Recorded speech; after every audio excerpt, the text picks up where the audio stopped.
심판을 알리는 종소리는 항상 이렇게 동심운을 그리며 점차 확장이 되는 것입니다. 그러니까 1장에서 이사야서 1장에서 5장은 이스라엘의 멸망을 이야기하고 그 다음에 열방은 나아가서 열방은 13장에서 24장 이제 오늘 24장에 가서는 땅끝으로 그래서 더 특별한 것은 종말론적인 저 먼 미래의 심판을 예고하는 메시지가 이렇게 분명한 운을 그리고 있다는 점이 되겠습니다. 땅에 대한 심판은 이미 13절에 보면 세계 민족 중에 그러니까 온 세상 전체가 땅에 대한 심판이 대상이 된다는 것입니다. 심판을 경고하는 나팔 소리는 이제 땅끝까지 울려 퍼지게 되는 것입니다. 땅도 사람도 그 무엇도 하나님의 심판으로부터는 마지막 때에는 자유하지 못하다는 것입니다. 그 이유는 5절에 보면 그들이 율법을 범하며 율례를 어기며 영원한 언약을 파하였기 때문이라고 했습니다. 그래서 20절에 가서 보면 세상은 자기의 지은 죄의 무게에 짓눌릴 것이니 쓰러져서 다시는 일어나지 못할 것이라고 했습니다. 그리고 이제 더 이상 높은 군대나 땅의 왕들이 힘을 쓰지 못할 것이며 옥에 갇히게 될 뿐만 아니라 해와 달도 부끄러워한다는 것입니다. 그래서 마침내 종말론적인 현상이 우리 시야에 들어오기 시작한다는 것입니다.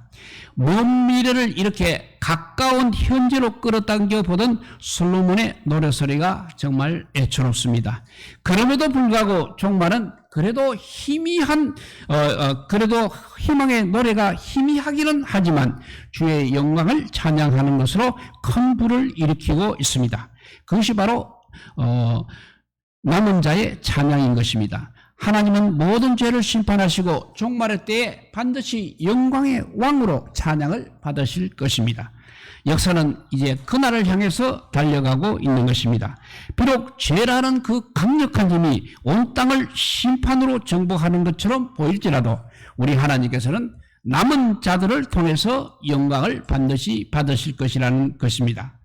하나님의 심판은 대상을 가리지 않습니다. 심판은 몇 나라에 국한되는 것이 아니고 온 나라를 향하고 있다고 했습니다. 이것은 마치 복음이 예루살렘과 온 유다와 사마리아와 땅끝까지 전파되는 것과 같은 원리가 되겠습니다.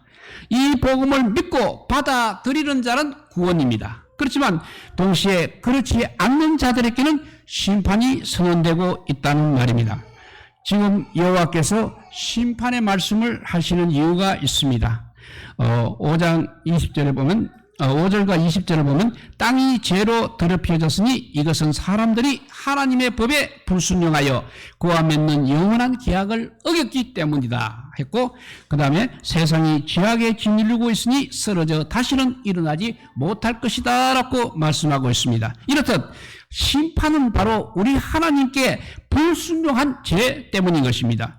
불순종한다는 것은 바로 하나님과 맺은 언약이 파기되게 만듦으로써 죄가 온 세상에 급속하게 퍼지게 되었다는 것입니다. 죄의 대가에 대한 저주의 심판은 동서고금 그리고 남녀노소 빈부귀천을 물어나고 보편적입니다. 그러니까 저주의 재판은 결국 모든 것을 다 앗아간다는 것입니다. 그 결과 기쁨과 즐거움 대신에 슬픔이 그 자리를 대신하고 그래서 온 세상이 탄식하게 되는 것입니다. 땅이 이 정도면 거기에 발을 딛고 사는 우리 인생들의 비참함이야 오죽하겠습니까? 이렇듯 심판은 이 부분적이 아니고 우주적입니다. 그래서 21절, 22절의 현대어 성경을 보게 되면 그날에 여호와께서 심판하실 것입니다. 하나님은 그들을 죄수처럼 한 곳에 모아서 지하 감옥에 가두어 놓을 것이며 그들은 형벌이 확정될 때까지 거기에 머물러 있게 될 것이다 하고 했습니다. 마지막에 될 일들, 즉 최후의 심판에 대한 이사야의 외침은 주님의 종말론 강화와 사도들의 통찰과 그 맥을 같이 하고 있습니다. 오늘의 죄를 우리가 해결하지 못하게 되면 곧바로 내일의 심판이 된다는 경우는 내일이 아닌 바로 오늘에 선포되고 있다는 점을 우리가 주목해야 하는 것입니다. 이것이 얼마나 영적으로 부담이 되었으면 그러나로 탄식하고 있겠습니까? 한 시대의 영적 황무함을 바라보는 이사야의 마음은 나에게는 얼마나 자리 잡고 있는지 모르겠습니다. 우리들에게는 얼마나 자리를 잡고 있는지 모르겠습니다. 누군들 심판의 노래를 즐겁게 부를 수가 있겠습니까? 하나님께서는 그만큼 죄를 미워하신 분이심을, 그리고 창조한 하나님의 세상을 인간의 죄 때문에 심판하실 수밖에 없는 우리 하나님의 마음을 우리가 생각해 보지 않을 수 없는 것입니다. 하지만 심판만이 아니 그 심판이 지금 집행되고 있는 그 와중에 전혀 다른 희망이 그래도 희미하게 보이기 시작한다는 것입니다. 그래서 심판은 하나님의 최종 메시지가 아니라는 것입니다. 그것은 무엇이냐면 온 세상을 뒤엎는 이 심판의 영향력 안에도 항상 남은 자는 있다는 사실입니다. 이사야서 6장 13절 보면 그 중에 10분의 1이 오히려 남아 있을지라도 이것도 상키운 바 될 것이나 그 거루투기는 남아있는 것 같이 거룩한 씨가 바로 이 땅의 거루투기라고 했습니다. 참으로 놀라운 복음이 아닐 수 없는 것입니다. 심판이 바로 집행되고 있는 그날에도 하나님께서는 여전히 여호와의 위엄을 크게 외치는 무리들, 즉 남은 자들을 무대에 세우신다는 것입니다. 소돔과 고모라에서도 롯을 구원하신 하나님이 아니십니까? 그렇다면 지금도 이렇게 죄로 가득 찬 이 세상에서 아직 남아있는 당신의 백성들을 불러 모으시는 일을 계속하시는 분, 바로 그분이 우리가 섬기는 하나님이시라는 것입니다. 절망과 파괴와 형벌의 세상만으로 가득 찬 줄 알았습니다만 그게 아니라는 것입니다. 그래서 15절에 보면 동방에서 모든 섬에서 땅끝에서부터 무리들이 어려운 자에게 영광을 돌리세라고 하면서 하나님의 이름을 영화롭게 한다는 것입니다. 세상이 아무리 죄로 가득하고 사탄이 집요하게 하나님 나라를 공격해 온다 할지라도 하늘과 땅의 모든 권세를 가지신 우리 주님 앞에 저들은 결국 결박되고 만다는 것입니다. 그래서 왕이신 하나님께서 영광 가운데 자기 백성을 다스리는 그날이 올 것이라는 것입니다. 그래서 우리 주님은 심판주이시면서도 동시에 영광의 주이신 것입니다. 그래서 16절에 보면 그러나 나는 이르기를 나는 세잔하였고 나는 세잔하였으니 나에게 화가 있도다 했습니다. 이사야가 이렇게 심판과 영광 그 사이에서 이렇게 통곡을 하고 있는 것입니다.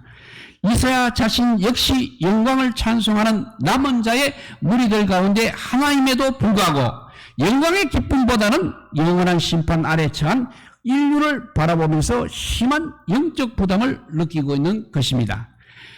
나는 이사야 자신은 비록 구원을 받았지만 너는 아직 심판의 대상임을 잊지 않는 자만이 이사야처럼 언행할 수 있다고 하는 것입니다. 그리고 여전히 심판 아래에 있는 세상을 향해서 하나님의 임박한 심판을 외칠 수밖에 없다는 것입니다. 제 가운데 있으면서도 하나님의 영광을 본 사람은 이사야처럼 그렇게 고백하지 않을 수 없는 것입니다. 그는 앞에서도 이와 비슷한 고백을 한 적이 있습니다. 6장 5절에 보면 화로다 나여 망하게 되었도다. 나는 입술이 부정한 사람이요 입술이 부정한 백성 중에 거하면서 만군의 여호와이신 왕을 베었음이로다 했습니다. 정말 하나님 아래 있는 사람은 이처럼 나의 영광만이 아닌 너의 심판 그리고 죽음을 보면서 아파하고 눈물을 흘리는 사람인 것입니다. 한편 우리 하나님은 늘 이렇게 균형을 유지하시는 분이라는 생각을 해보게 됩니다. 공의의 심판과 은혜의 구원 이 두 가지를 통해서 당신이 다스리는 세상에 합력하여 선을 이루시는 것입니다. 공의의 하나님을 일하는 그 순간에도 은혜는 늘 숨쉬고 있다는 것입니다. 은혜와 자비의 하나님으로 찾아오시는 그 순간에도 또 반대로 공의는 결코 좌절하거나 포기하지 않는다는 것입니다. 인간 나는 이 하나님의 두 모습을 간혹 분간하지 못하고 착각을 하고 있지만 하나님께서는 이 두 가지 법을 시행해야 하는 문제를 혼동하신다거나 잘못 집행하신 적은 전혀 없다는 것입니다. 세상은 지금 심판을 향해서 정말 줄다름치고 있는 것입니다. 하지만 그것으로 끝이 아닌 것은 영광의 왕이신 주님께서 영원히 다스릴 그 나라와 그 나라의 백성들이 세계 방방곡곡에서 모아질 것이라는 것입니다. 그 모아진 사람들은 왕이신 하나님을 찬양하고 경배하는 그야말로 거룩한 사명을 감당하게 될 것입니다. 아무리 세상이 제약에 간영한다 할지라도 하나님께서는 그 속에서 반드시 당신의 택하신 자녀들을 보존하시고 때가 차게 되면 그 사람들을 모으시고 그 사람들을 통해서 반드시 하나님은 찬양을 받으실 것입니다. 지금 그 영광의 날이 다가오고 있다는 것입니다. 과연 영벌의 심판으로 주의 오심을 맞을 것인가? 아니면 영원한 영광의 문으로 들어가서 주님과 더불어서 영원토록 영광에 참여하는 거룩한 주의 백성으로 주님 오심 앞에 설 것인가? 이 두 가지 중에 하나를 선택해야 됩니다. 반드시 중간지대는 없다는 것을 명심하시기 바랍니다. 그러니까 천국과 지옥, 영생과 사망, 하나님 나라와 세상이 있을 뿐이라는 것입니다. 중간지대는 없다는 것입니다. 주님은 지금 이 두 갈림길로 나누어진 일을 5장에서 이렇게 말씀하고 있습니다. 율법을 범하며 율법을 어기며 영원한 언약을 파하였음이라고 했습니다. 주님이 다시 오시기 전에, 혼인잔치의 문이 닫히기 전에, 방주의 문이 열려 있을 때, 지금 문밖에 서서 두드리고 계실 때 바로 오늘이 남은 자의 반열에 아무 공로 없이 은혜로 설 수 있는 은혜인 것입니다. 하나님께서는 세상을 사랑하십니다. 그렇지만 동시에 세상을 심판하시는 분이라는 것을 늘 유념해야 되겠습니다. 나는 지금 어떤 하나님을 향해 달려가고 있는지, 내가 마지막 날에 하나님 앞에 섰을 때 하나님은 나를 어떤 모습으로 만나게 될지를 생각하시기 바랍니다. 내일의 나를 결정하는 오늘을 살고 있습니다. 그리고 그 오늘 안에서 역시 내일을 보며 살아가고 있는 우리들입니다. 그날의 영광을 바라보면서 꼭 살아가는 믿음의 사람들이 다 되시기를 우리 주님의 이름으로 축복드립니다. 기도하겠습니다. 사랑의 하나님 감사합니다. 주님께서는 우리에게 은혜를 주시는 자이심에도 불구하고 심판은 꼭 하신다고 하셨습니다. 그 심판날에는 사정이 없다고 했습니다. 아무도 그 앞에서 일어설 자가 없다고 했습니다. 이제 그래도 주님께서는 우리들에게 남은 자의 역할을 하기를 원하고 있습니다. 남은 자가 되어서 하나님의 영광을 찬양하며 하나님의 심판의 날에도 여전히 주님을 찬양하는 무리에 우리가 속하게 하여 주시옵소서. 그 중간지대는 분명히 없다고 했습니다. 분명히 천국과 지옥, 영생과 사망, 하나님 나라와 세상이 있을 뿐이라고 했습니다. 어느 쪽에 내가 서 있을지를 지금부터 내가 만들어가야 되는 것입니다. 우리가 그냥 서쳐가는 아버지와 사람이 아니라 하나님 안에 속한 사람이 되게 하여 주시옵소서. 하나님의 영광을 날마다 찬양하면서 나아가서 마지막 날 하나님 앞에 기쁨으로 아버지와 다가가는 우리 모두가 되게 하여 주시기를 간절히 빌고 원하오며 우리 구주 예수 그리스도 이름으로 기도드리옵나이다. 아멘.